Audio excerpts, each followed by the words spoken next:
اعوذ باللہ من الشیطان الرجیم بسم اللہ الرحمن الرحیم ان ھذہ امتکم امۃ واحدہ وانا ربکم فاعبدون وتقطعوا امرهم بینہم کل الینا راجعون فمن یعمل من الصالحات وهو مؤمن فلا کفران لسعیہ وانا لہ کاتبون۔ صدق اللہ العظیم۔ سامعین محترم، میں نے آپ کے سامنے سورہ انبیاء کی آیات 92 سے 94 تلاوت کی ہیں۔ ترجمہ اس کا یہ ہے، یہ تمہاری امت حقیقت میں ایک ہی امت ہے اور میں تمہارا رب ہوں، پس تم میری عبادت کرو۔ مگر لوگوں نے آپس میں اپنے دین کو ٹکڑے ٹکڑے کر لیا، سب ہماری طرف ہی پلٹنے والے ہیں۔ پھر جو نیک عمل کرے گا اور وہ مومن بھی ہو تو اس کی سعی و کوشش کی ناقدری نہیں ہوگی اور ہم اس کے لیے لکھ رہے ہیں۔ سامعین محترم، ان آیات کے اندر 5 چیزیں قابل غور ہیں۔ پہلی چیز امت کسے کہتے ہیں؟ یہ توحید سے منسلک ایک اصطلاح ہے قرآن مجید کی۔ جو لوگ اللہ کی مکمل توحید کے اوپر یقین رکھتے ہیں انہیں ایک امت کہا گیا ہے۔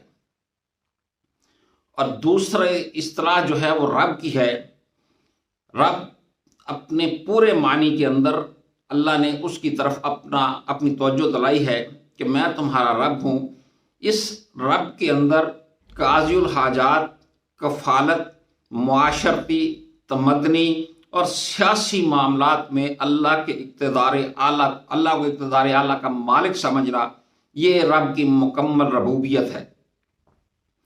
اور اس کے بعد اس کے اندر جو یہ کہا گیا کہ وَتَقَطَّعُوا أَمْرَهُمْ بَيْنَهُمْ، انہوں نے اپنے معاملات کو، دنیاوی معاملات کو، سیاست کو، نظام حکومت کو اپنے اندر تقسیم کر لیا۔ یہ جو معاملات ہیں اللہ تعالیٰ نے اس کو دین قرار دیا ہے۔ دین وہ ہے جس کے اندر کسی کا اقتدار تسلیم کیا جائے، کسی کی غلامی تسلیم کی جائے، کسی کے قانون، کسی کا نظام تسلیم کیا جائے، اس کو دین کہتے ہیں۔ اور پھر اللہ تعالیٰ یہ کہہ رہا ہے کہ انہوں نے نظام حکومت کو تقسیم کر دیا کہ نمازیں تو یہ اللہ تعالیٰ کی پڑھتے ہیں لیکن نظام حکومت یہ طاغوت کا قبول کیے بیٹھے ہوئے ہیں۔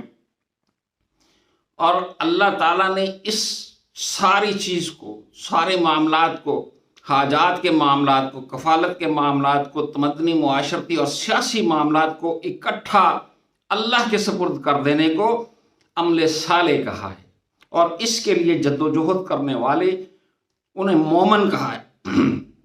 اور اللہ نے کہا ہے کہ جو شخص مومن، اسے کہا گیا ہے کہ توحید کے زیر اثر نظام حکومت قائم کرنے کی جد و جہد کرنے والا۔ لہذا اگر نظام حکومت اللہ تعالیٰ کا نہیں ہے، اللہ تعالیٰ کا قانون لاگو نہیں ہے کسی بھی ملک میں، کسی بھی جگہ پر، کسی بھی علاقے کے اندر، تو پھر نظام حکومت کی باقی چھوٹی چھوٹی پگڈنڈیوں کے اوپر عمل کرنے سے بات نہیں بنتی۔ اللہ تعالیٰ کہتا ہے کہ میں ان کی جد و جہد کی ہر چیز لکھ رہا ہوں کہ یہ کر کیا رہے ہیں۔ انہوں نے دین کو ٹکڑے کر کے، اللہ کے نظام کو ٹکڑے ٹکڑے کر کے، انہوں نے نمازیں اللہ کے لیے قائم کر لی ہیں، لیکن نظامی حکومت، اپنے معاشرتی رسم و رواج، یہ سارے کے سارے انہوں نے غیر اللہ سے لے رکھے ہیں۔ لہذا ان آیات کے اندر بڑا واضح پیغام ہے کہ اللہ کے نظام کو، اللہ کے دین کو قائم کرو اور اس کے لیے اپنی جد و جہد کرو۔ یہ عمل صالح ہے جو تمہارے نامہ اعمال کے اندر لکھا جائے گا۔ اللہ تعالیٰ ہمیں نظام حکومت، اللہ کا نظام حکومت، اللہ کے قوانین کے تحت قائم ہونے والے نظام حکومت کے لیے جد و جہد کرنے کی توفیق عطا فرمائے، اور اس کے لیے ہمیں دینی پارٹیوں کی حمایت کرنے کی توفیق عطا فرمائے۔ وما علینا الا البلاغ۔